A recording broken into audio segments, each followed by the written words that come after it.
The year is 2016. Vettel and Ricciardo were playing ping pong. Vettel was also being hit in the rear quite a few times, and my god, did we have an insane season, with the big headline being Rosberg versus Hamilton. And yeah, they had their moments. But coming to the end of the season, none of this mattered anymore. All that mattered was who would get their hands on that driver's championship. And only one driver could win it all. This is the 2016 Abu Dhabi Grand Prix. So, like always, there are a few things that you need to know before heading into the Abu Dhabi 2016 Grand Prix. Like I mentioned, this season was one to remember. It was riddled with carnage. From Red Bull dropping the torpedo in favour of Max Verstappen, Hamilton's infamous Malaysia engine failure, and more. It was just excitement in every single race, especially with such a close championship battle. As this season, the best team was by far Mercedes, with Red Bull and Ferrari, but both of them were having a ding-dong battle. It was quite hard to tell which car was actually faster. But like I mentioned, Mercedes were the top dog, and it very much was a case of Hamilton versus Rosberg.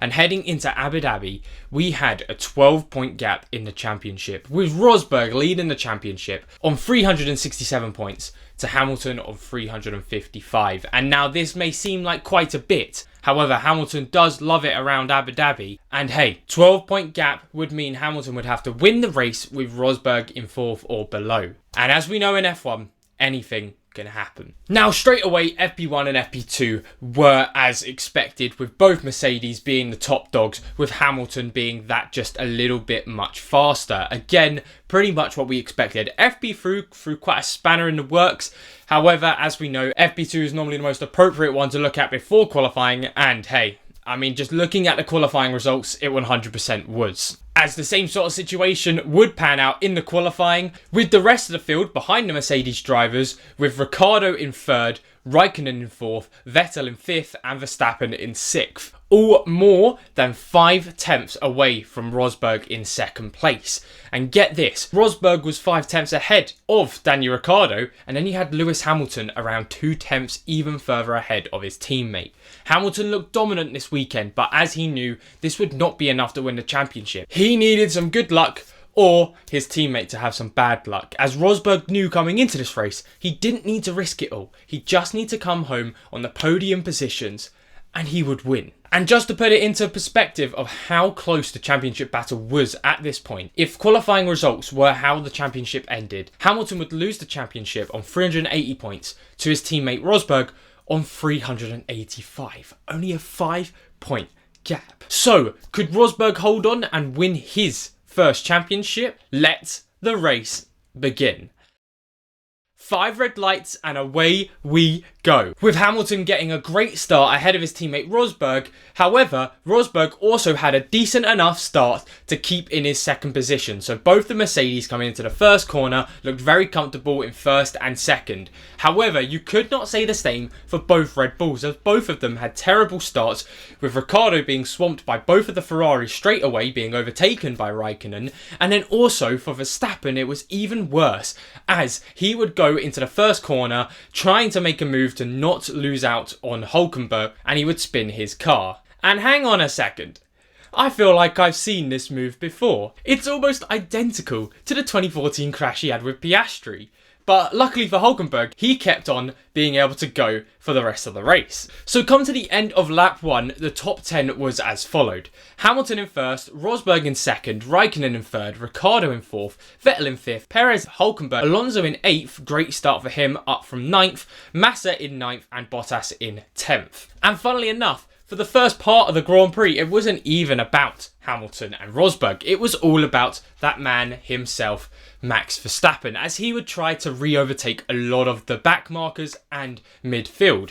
And my god, he was doing a great job, as from lap 2 to lap 5, he would be able to get up to 13th position. And then after quite a few retirements, with Kevin Magnussen having an incident on lap 1, then having to retire on lap 5, he was behind Verstappen. However, there was another incident with Bottas having issues with his car. Come to the end of lap 6, now Max Verstappen, as he had overtaken Jenson Button, was up to 11th position, 1 second behind Jolyon Palmer, already almost back into those points paying positions. But for our race leader, Lewis Hamilton, it was still smooth sailing racing up until lap 7, where he would come in for his first pit stop and he'd be followed by Kimi Räikkönen. However, his pit stop was a little bit slow as he got a little bit held up by Kimi Räikkönen, which did worry a lot of Lewis Hamilton fans, as if Rosberg got his pit stop right, he could be right on Hamilton. However, then this happened. Rosberg up this time around. See, I think that car could have... that's a...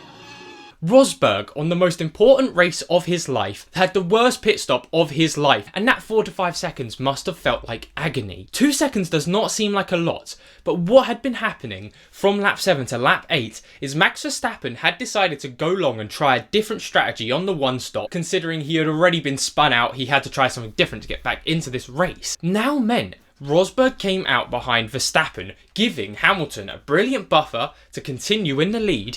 And now with Rosberg in third, fourth was right behind him. If the championship ended like this, Hamilton would still lose, but he would lose the championship by 2 points on 380 to Rosberg's 382. This was dire for Nico Rosberg. He could not have any more cock-ups like this for the rest of the race. So after the first pit stops were finished, after lap 8 bar Verstappen, you had Hamilton in first, Verstappen in second, Rosberg in third, Räikkönen in fourth, and Ricciardo in fifth. But stop what you are doing right now, as the race had basically ended. Who cared about the Hamilton and Rosberg battle? At least that's what I was thinking in 2016, as the GOAT himself, Jenson Button, had to retire from his final Grand Prix weekend. He had gone over a curb a little bit too aggressive, and the suspension just gave up under him in that McLaren. It was quite a terrible McLaren, you know, the Honda, although it'd get worse for 2017, so maybe it was good he retired in 2016 and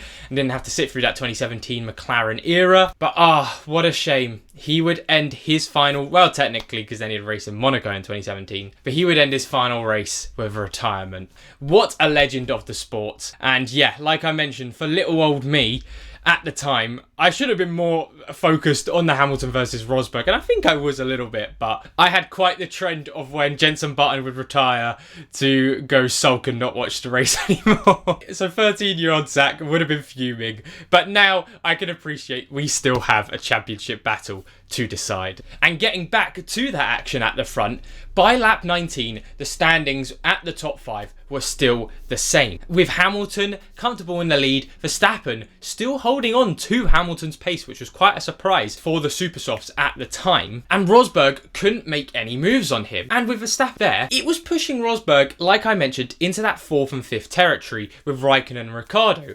However, Ricciardo wanted to make that his territory and did a massive dive bomb on Räikkönen, almost making it stick. However, by doing this, he then almost lost the position to 6th place Vettel.